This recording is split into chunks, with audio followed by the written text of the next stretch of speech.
Yan, good afternoon. Ito na naman tayo sa B Electrified. Ito nga pala itong e-bike na to is nabangga ito sa basag yung mga pairings nito. Hindi post na bengkong.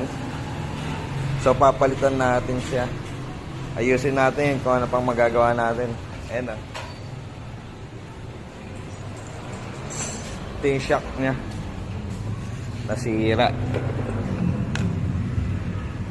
Yan.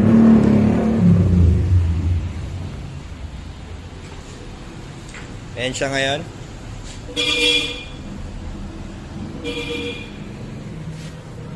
Hintay kayo sa part 2.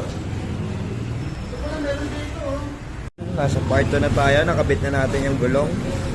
Bagong shock. Ayan.